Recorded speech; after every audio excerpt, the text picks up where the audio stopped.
Bueno, Gabriela, muchísimas gracias. En este momento, como invitada a nuestro canal, tenemos a Gabriela Costa. Ella es activista ambiental y vamos a estar tratando un poco acerca del impacto ambiental de las maquilas y sobre todo vamos a hablar de un caso muy especial que es el de Bangladesh, eh, que es uno de los lugares donde hay más maquilas ubicadas. Así que, Gabriela, agradezco de nuevo. Por aceptar mi invitación y me gustaría que me contaras un poco acerca de ti, quién es Gabriela Costa y cómo llegas a este tema del activismo digital y del tema textil. Gracias, Julián. Muchas gracias a ti por el espacio y por la oportunidad de hablar de un tema trascendental. ¿Por qué? Porque no solo abarca el tema ambiental, también social y literal es una de las pocas industrias a nivel internacional que involucra a todos los habitantes del mundo. De mí, bueno, mi nombre es María Gabriela Costa García, soy de Ecuador, tengo 32 años, mi formación es, mi formación profesional es en leyes y tengo una maestría en gobernanza ambiental que la realicé en Freiburg, Alemania. A raíz de esa maestría, en el caso de investigación que asumí para obtener el título, hice una investigación en Bangladesh. Justamente en esos años sucedió el trágico incidente de Rana Plaza, que conmocionó a muchos de los consumidores de la industria textil en Europa principalmente. Fue un evento de proporciones terroríficas respecto a el daño social que afectó a Bangladesh. Y ese evento básicamente fue el que me llevó a visitar el país y adentrarme en qué había y qué hay atrás de las prendas que utilizamos cada día. Claro, bueno, para... El, bueno, y sobre el activismo ambiental, lo he vivido en todas las facetas de mi vida, desde voluntaria para educación ambiental, programas de apoyo social, ambiental en comunidades, protestas, hasta activismo digital ahora. Perfecto, Gabriela. Para los que no recuerden un poco acerca de lo que ocurrió en Rana Plaza, fue el derrumbe de un edificio que cobró la vida de más de 2.000 personas, resultaron más de 1.000 heridos y era un lugar donde habían maquilas que producía ropa para empresas como Walmart. Entonces, Gabriela, me gustaría que entonces entráramos un poco acerca de el impacto ambiental y es que hablamos, por ejemplo, de que la industria textil tan solo es la segunda industria que más dióxido de carbono y emisiones produce al año detrás del petróleo, de la industria petrolera. Desde tus investigaciones, ¿qué has podido notar acerca de esto? Bueno, la industria textil, como te mencionaba anteriormente, nos involucra absolutamente a todos los seres humanos que habitamos la Tierra. Estamos hablando de 7 billones de habitantes que necesitamos vestirnos a diario. Ahora, es una industria de fácil proliferación. Por ejemplo, cuando los países dependemos mucho de la materia prima, de la agricultura, es una de las primeras industrias de las cuales podemos iniciar a dar un valor agregado, porque no es complicada, la tecnología que se necesita no tiene necesariamente que ser de última tecnología, los procesos de confección se mantienen casi los mismos desde que iniciaron. Es una industria que depende mucho de la mano de obra, más que de la tecnología disponible. Depende mucho de lo que el consumidor desea, a diferencia de otras industrias como los autos, los aviones, que definitivamente necesitan tecnología y un conocimiento muy especializado. Eso ha hecho que la industria textil sea de muchísimo más fácil proliferación. Ahora, cuando hablamos de la industria textil y hablamos de la contaminación ambiental, es importante notar que también los eslabones que conforman esta cadena de producción son muy amplios. empezando por la misma materia prima, que desde tiempos inmemorables ha sido principalmente el algodón, que es el de mayor consumo a nivel mundial, también la seda y otras fibras, tal vez de origen animal como la lana. Ahora, en ese proceso, en esa primera etapa de producción, ya existe un alto daño ambiental, que también se lo puede mencionar como social, también en sus aspectos sociales. En lo ambiental, la necesidad de producir muchísimo más algodón ha obligado a que los agricultores tengan que acelerar la producción por la alta demanda mundial y aumentar el uso de pesticidas, insecticidas, la modificación de semillas y otros. Esto a su vez ocasiona que se contaminen fuentes de agua y el suelo, que puede perjudicar no solo a las comunidades aledañas, sino también a los organismos vivos que dependen de esos ecosistemas. Eh, bueno, ese hablando del primer eslabón. Luego tenemos otros eslabones que ya para formar la tela, luego para ensamblar la prenda de vestir, luego tenemos los detalles como los estampados, la coloración en las prendas de vestir, que también exigen mucho uso de químicos. Hay terminados en las prendas, como por ejemplo en los blue jeans, que necesitan una cantidad masiva de químicos. ¿Y cuál es el problema? Que el tratamiento post-operacional de esos químicos eleva mucho el costo de producción. Y ya que las industrias han encontrado como nicho principal los países que son más débiles respecto al control y seguimiento que hacen a las fábricas, son pasos esenciales para evitar un daño ambiental que muchas veces se omiten. Luego tenemos la siguiente forma de contaminación, que es la postproducción y o durante la producción, que son los desechos textiles, la cantidad de tela que no se puede utilizar o las cantidades de prendas de vestir que no se llegan a vender, que es otra forma de contaminación. Entonces, ahí hemos visto hasta ahora el uso de químicos. Actualmente puede llegar a necesitar más o menos el 25% de los químicos que se generan a nivel internacional van a esta industria para darle las características, los colores que cada textil necesita. Respecto a pesticidas, insecticidas, también necesita más o menos un 20% de los que se producen a nivel internacional, que es hartísimo para una sola industria.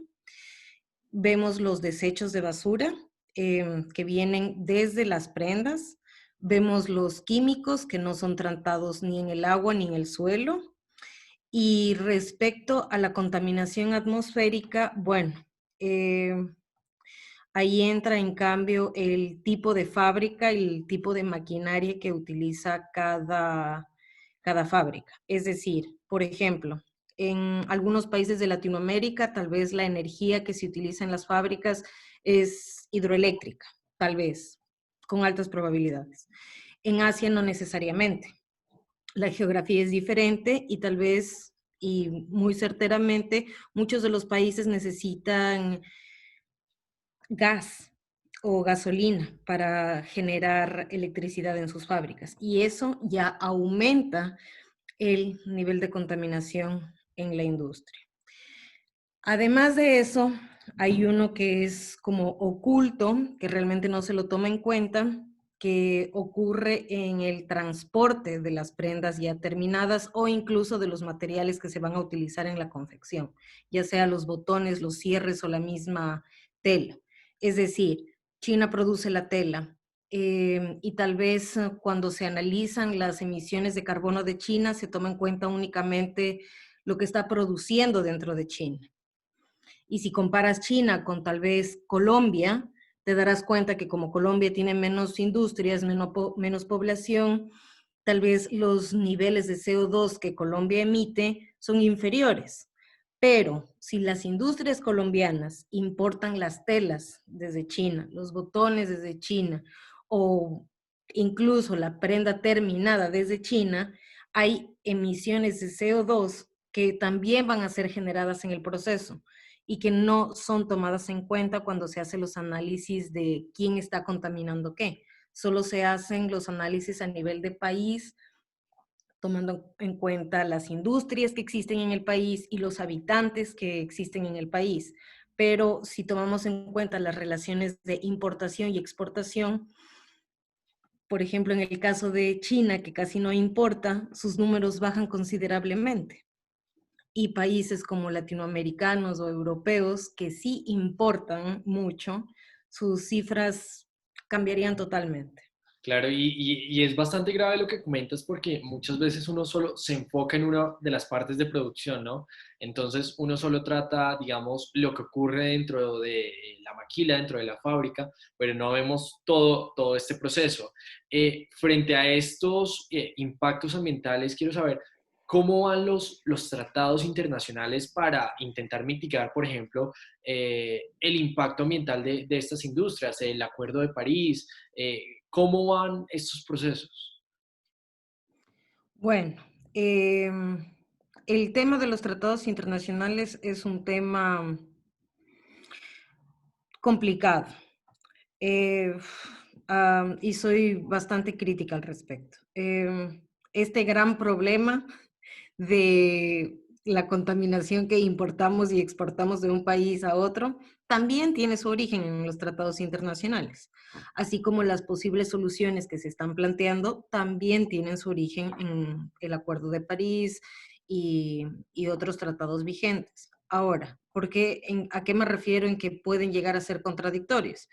Primero, los tratados que dan las facilidades para que ciertos países puedan importar con mayor facilidad que otros o exportar con mayor facilidad sus productos, tiene el origen en los tratados internacionales. Por ejemplo, en el caso de Bangladesh, se benefició del tratado multipartes para textiles, en el cual no tenía que pagar absolutamente nada de impuestos para poder exportar a Europa y Estados Unidos. Y este fue como un favor de los países más hegemónicos para darle la oportunidad a Bangladesh de que se pueda desarrollar.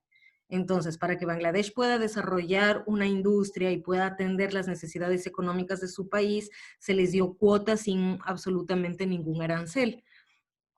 Y nadie, absolutamente nadie, controló o controla, porque ya eso ya es soberanía absoluta de Bangladesh y es decisión absoluta del Estado de Bangladesh, cómo maneja los asuntos internos, cómo los regula, cómo los controla, cómo los castiga, etcétera. ¿Por qué es contradictorio? Porque a la par que se estaban dando estas cuotas, en Europa se estaban ganando las batallas por los derechos laborales. Se estaba reconociendo la reducción de la jornada de trabajo, el aumento del salario, la mejora de las condiciones dentro de las fábricas y otros beneficios sociales. Entonces, esto obligó a que la mayoría de fábricas dentro de Estados Unidos, que era una de las principales potencias en confeccionar ropa en los años 80, se mudaran su demanda a Asia, no su fábrica, solo la demanda, y creó muchas desigualdades. Ahora, el Acuerdo de París, que es lo más actual que tenemos y de lo cual también tiene sus raíces con los objetivos de desarrollo sostenible y este compromiso que a nivel internacional tenemos al 2030, todo esto también tiene su origen en la misma década de la que te estoy hablando con el tratado de multipartes de los textiles, más o menos en los años, cuando se reunió la Comisión Brundtland, 1987, hasta ahora han pasado, ¿qué? 32 años y todos los compromisos ambientales, llegar a emitir cero emisiones, reciclar, la economía circular, todas estas soluciones que se han tratado de posicionar a nivel internacional, ciudades sostenibles, etcétera, etcétera, quedan en la voluntad, de nuevo, de los países. Entonces, en muchos aspectos, países europeos, tal vez como Alemania, como Francia, han tratado de dar cumplimiento. ¿Cómo? Con mecanismos de financiamiento, con financiamiento para apoyar la cooperación internacional, mejorando la maquinaria que tienen dentro de sus países, mejorando el control a las fábricas que hacen dentro de sus países y están dando cumplimiento, pero dentro de sus países. ¿Y qué pasa con las demandas de los ciudadanos por productos que son más económicos y que vienen de otros países que no están cumpliendo, como China? Claro. Entonces, en muchos países que tienen la capacidad de cumplir y la voluntad de cumplir, se está cumpliendo y los estándares de calidad de vida, calidad de aire, calidad de ruido, ha disminuido mucho la contaminación y muchos dirán que se nota el compromiso. Pero los problemas ambientales, la falta de responsabilidad y los compromisos siguen externalizados, porque tal vez hay muchos alemanes que son dueños de la petrolera, la minera, la fábrica de ropa en países donde sí se está contaminando. Y también, asimismo, hay muchos ciudadanos que están consumiendo esos productos. Claro, y es una cantidad de problemas las que aborda esta producción textil, ¿no? Y me gustaría, Gabriela, frente a eso que hablas, que toquemos un poco el tema, este estudio y este análisis que realizaste en Bangladesh específicamente. Me gustaría que me contaras qué fue lo que viste y qué fue lo que experimentaste de primera mano ahí.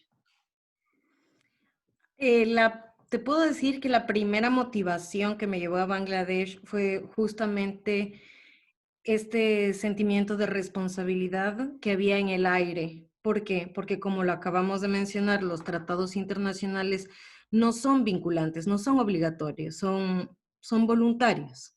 Y muchos de ellos sí se aplican en el territorio nacional, pero los problemas siguen externalizados. En el caso de la industria textil Bangladesh, al ocurrir lo de Rana Plaza, toda esta masacre, toda esta violación de derechos humanos que saltó a la vista, la gente se empezó a preguntar quién hace mi ropa y qué hay atrás de mi ropa.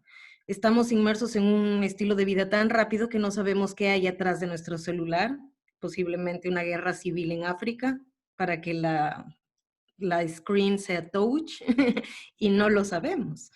Entonces fue el consumidor europeo el que se paró y dijo, ok, no quiero que me traigas productos hechos en Bangladesh.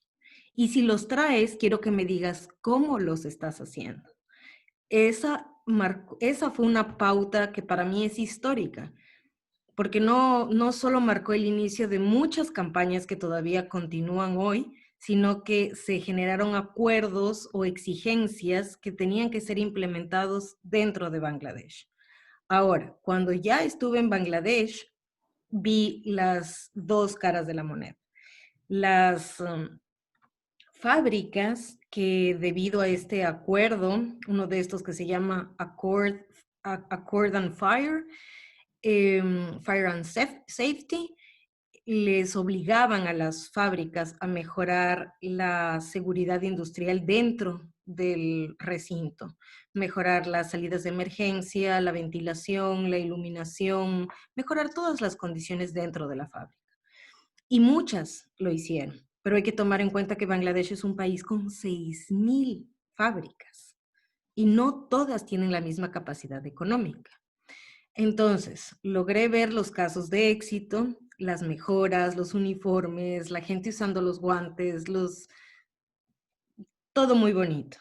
Pero al caminar también por las calles y explorar la ciudad, también podía darme cuenta a simple vista de la clandestinidad de muchas fábricas subterráneas, sin iluminación, o sea, bastaba con agacharse y darte cuenta que había la parte subterránea de los edificios, con gente abarrotada trabajando, en la cual solo tenía un ventilador a unas temperaturas que para mí eran asfixiantes. Y digo para mí porque, bueno, o sea, como latina un poco el calor sí lo puedo llegar a disfrutar, pero era algo asfixiante, era algo absolutamente asfixiante. Y no podía imaginar cómo tanta gente podía estar literal metida bajo tierra, trabajando solo con luces artificiales. Y claro, como poder entrevistar a estas personas es complicado, las entrevistas no pudieron ser directas a los trabajadores. O sea, siempre fue a los extranjeros o los nacionales que trabajan con organizaciones de derechos humanos para que me expliquen, para que me digan qué ocurre, qué está ocurriendo, cómo es el día a día y poder darme cuenta que, ok, hay jornadas de trabajo de 16 horas. El trabajador promedio gana 50 euros mensuales.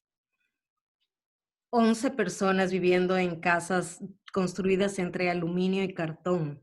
Y tú puedes ir a estos barrios, no son peligrosos, la gente es tranquila, es amable, caminas por ahí, pero te das cuenta que la gente literal está durmiendo al lado de un charco, seguramente con problemas pulmonares, los niños con manchas y como salpullidos en la piel porque están bañándose todo el tiempo en los ríos y en los lagos de la ciudad. Estamos hablando de Dhaka, pero muchos de estos lagos han sido de alguna forma manipulados y ya no tienen una salida natural y reciben la contaminación de las fábricas, que es únicamente desembocan sus químicos al agua. ¿Y quiénes están nadando ahí? Los niños. Y les ves en la pielcita, les ves los salpullidos, absolutamente todo. Sientes la contaminación en el aire, o sea, la puedes respirar. O sea, hueles los químicos, el hedor. Y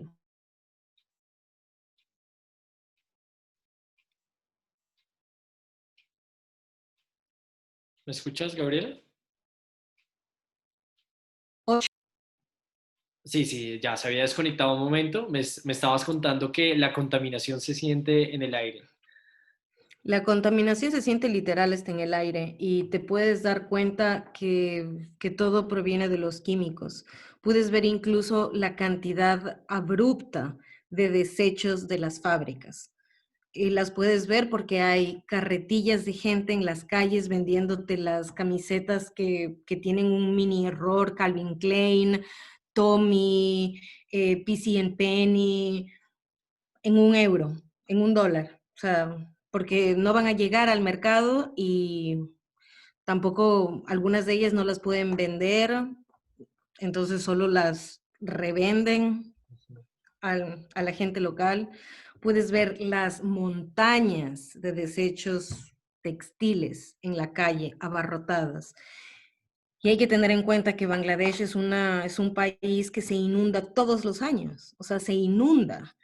Pero una de esas causas de inundación, aparte de todos los impactos o toda la geografía que puedas describir, también es porque las alcantarillas están totalmente saturadas de desechos.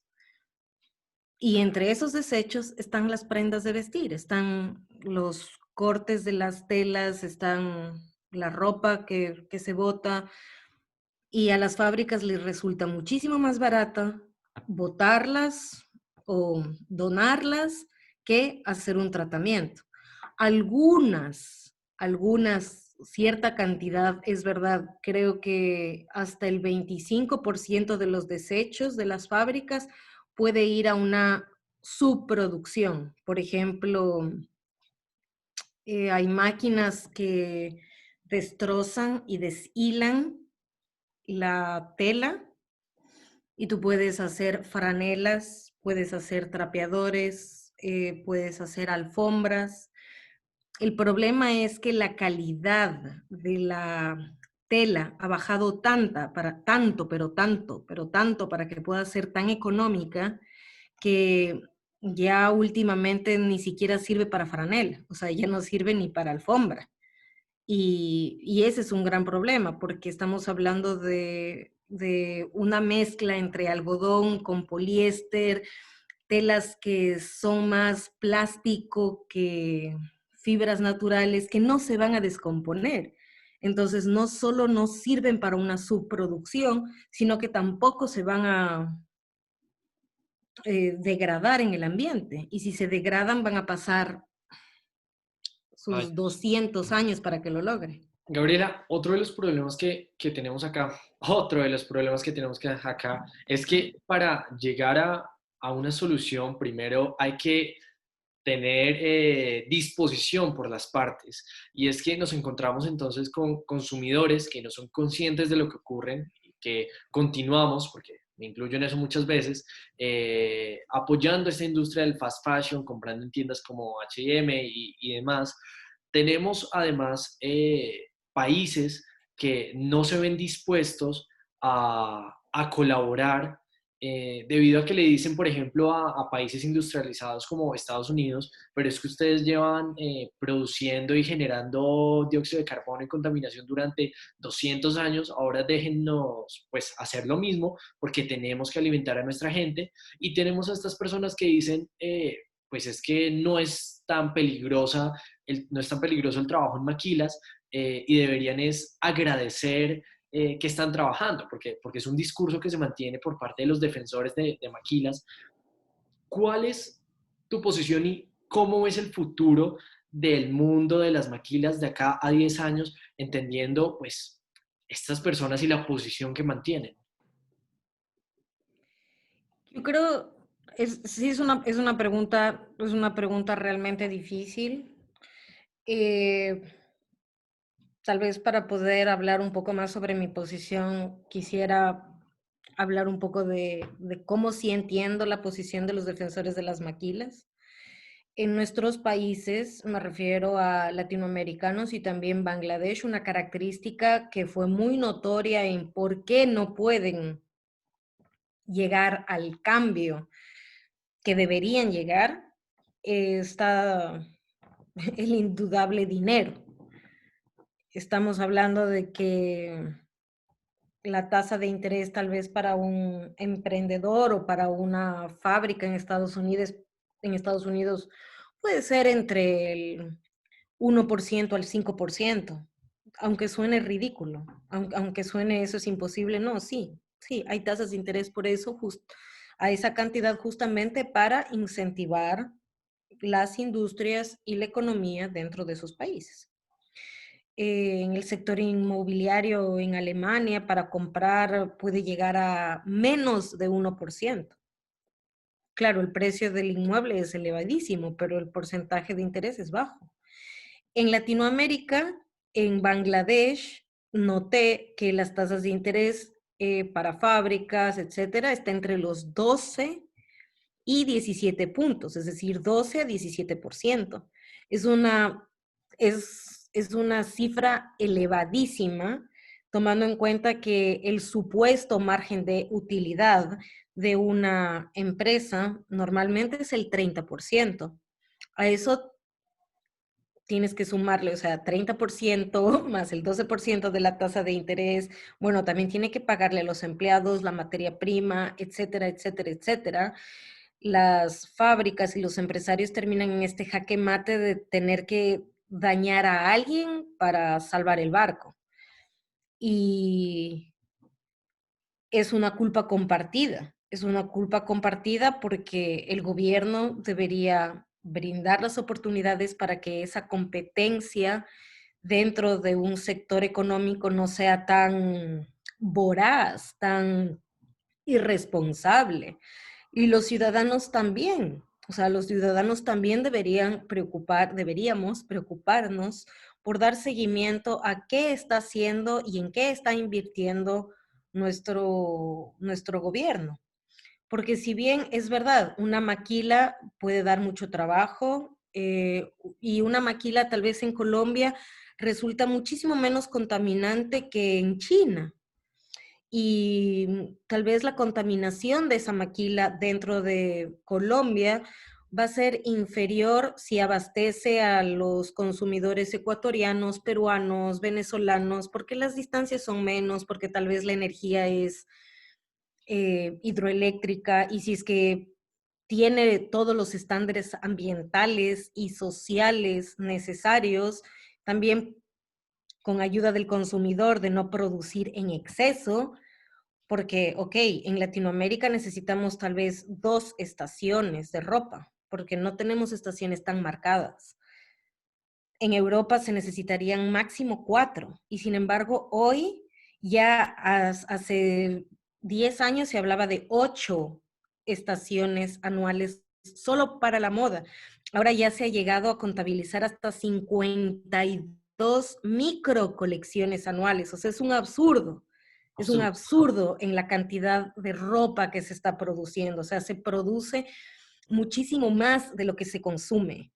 O sea, hay cifras que muestran que estamos produciendo 8 veces más de la cantidad de seres humanos en la Tierra. Es decir, somos 7 billones de habitantes y si contabilizamos a todas las fábricas del mundo en este modo de producción rápido, masivo, en un año podemos producir 80 billones de prendas y accesorios. O sea, es un verdadero absurdo.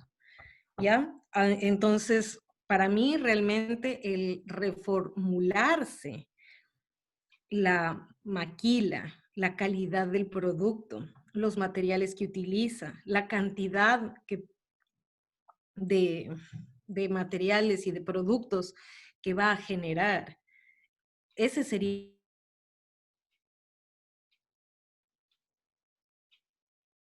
Gabriela, ¿me escuchas de nuevo? Parece que El estamos... modelo. Porque, Sí, estábamos teniendo un problema ahí ¿aló? de conexión. Me estabas de nuevo contando el problema, que podíamos llegar a producir hasta 8 veces más de la cantidad de ropa necesaria. Estamos con el modelo fast fashion, estamos produciendo, según varios análisis, estamos produciendo 8 veces más de la cantidad total de habitantes en el mundo. Antes la vida útil de una prenda podía ser 100 años porque era algodón 100% orgánico de larga duración. Hoy no, hoy una prenda de vestir, si es que es de baja calidad y la metes en la lavadora a temperaturas un poco calientes, no te va a durar nada, o sea, se va a empezar a transparentar, cuando te des cuenta ya va, o sea, tocarla le va a hacer un hueco, o sea, la calidad ha bajado demasiado. Realmente pensar la maquila y todas, absolutamente todas las formas de todos los productos necesita ser repensado, necesita tener otro modelo de negocio. Y eso lamentablemente va a necesitar repensarnos la economía, porque actualmente nuestro modelo económico se basa en la maximización y no toma en cuenta la responsabilidad que debe existir atrás y tampoco toma en cuenta la externalización de todos los impactos ambientales y sociales que produce. Es un modelo económico que es muy cerrado, muy obsoleto y no se ha actualizado en siglos. O sea, realmente es todo un modelo económico y social el que necesitamos repensar. Puedes creer que fabricar una prenda de vestir, o sea, tal vez esta camisa, esta blusa que estoy puesta en Bangladesh, realmente el costo de producción no llega a los 3 euros. O sea, ¿cómo vas a creer cuánto tiempo se demora el algodón en crecer? ¿Cuánto tiempo se demora una persona en hacer, en tejer? O sea, todos los procesos de producción que hay atrás de esta blusa para que el costo de producción llegue a 3 euros. Y tú me dirás, ok, tal vez porque no es de buena calidad. No, si es que fuera Tommy, esta blusa, costaría 5 euros. O sea, esa era la diferencia. O sea, cuando veía las maquilas en Bangladesh, estaba la línea de producción de H&M en el lado izquierdo y te decían, ok, por el gramaje de la prenda, máximo 3 euros. O sea, y te estoy exagerando porque me daban valores entre 2 a 2,75.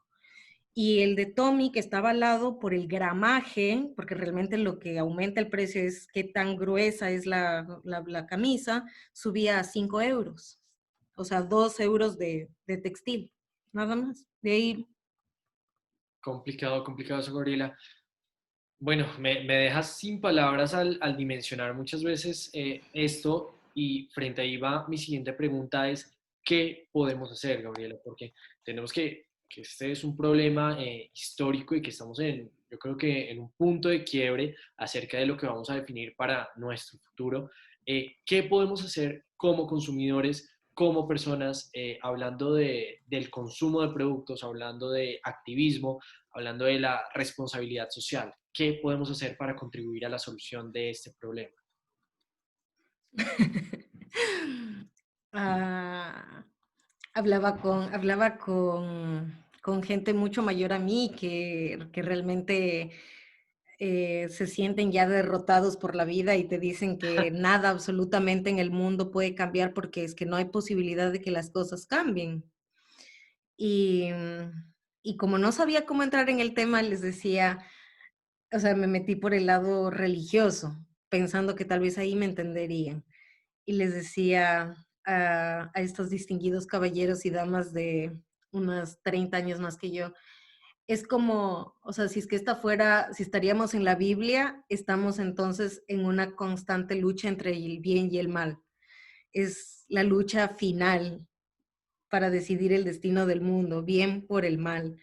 Y tal vez no sepamos la respuesta correcta, pero si sabemos de qué lado de la balanza queremos estar, ya podemos empezar a tomar un poco de conciencia y por lo menos incidir en nuestro ambiente inmediato. Es decir, eh, comprar ropa usada, ¿por qué no? Intercambiar ropa con amigos, ¿por qué no? Si no te gusta eso, por lo menos comprar al talento nacional. O sea, no te compres 10 camisas de $10, pero cómprate una buena. Y tal vez puedes conocer al diseñador, conocer al productor, saber a quién le va a llegar el dinero que a ti tanto te costó ganar. Y eso no solo aplica a la ropa, aplica incluso a los alimentos. ¿Por qué comprarle a la supercadena nacional, al supermercado masivo, 3 mermeladas? Seguramente, tal vez los dueños están invirtiendo todas las utilidades en sus propiedades en Bahamas o en algún paraíso, cuando le puedes comprar a la vecina que tiene que alimentar 3 niños y tal vez solo te llevas una mermelada, pero sabes a quién está yendo el dinero. Entonces, para mí es acortar la distancia entre la persona que va a utilizar el producto y el producto. Acortar esa distancia. Saber a quién le compro, a quién estoy alimentando con mi compra. Y desde ahí ya es como el gran cambio que puede iniciar. Y todo esto que hemos hablado de cómo se puede cambiar el sistema económico y el sistema social, eso, eso también ya es una decisión que pasado el primer proceso de ganar un poco de conciencia, ya lo puedes hacer involucrándote con movimientos que discuten la temática. Hay un montón de iniciativas que ahora están generando la moneda social, que tienen el trueque, que ofrecen alternativas que son interesantes. Conoces gente nueva, te relacionas, conoces nuevas formas de ver la misma vida en la que tú también estás y puede ser que la aventura del día a día sea más interesante. Entonces, sí, en resumen sería eso. Primero, la conciencia con el entorno y luego buscar toda iniciativa o todo grupo que pueda servirte para escalar tus ideas, conocer, apoyar nuevos sistemas de compra, consumo, trueque, etcétera. Gabriela, de nuevo te lo agradezco muchísimo. Te prometo que por mi parte, después de todo esto, habrán ciertos cambios. Y te agradezco por haber aceptado esta invitación. Ojalá que las personas que hayan tenido la oportunidad de ver esta entrevista puedan repensar muchas veces esto. y te mando un fuerte abrazo desde Colombia y de nuevo muchísimas, muchísimas gracias. Gracias a ti, Julián. Y espero que para ti y para tu público eh, haya sido útil esta conversación. Ojalá así sea.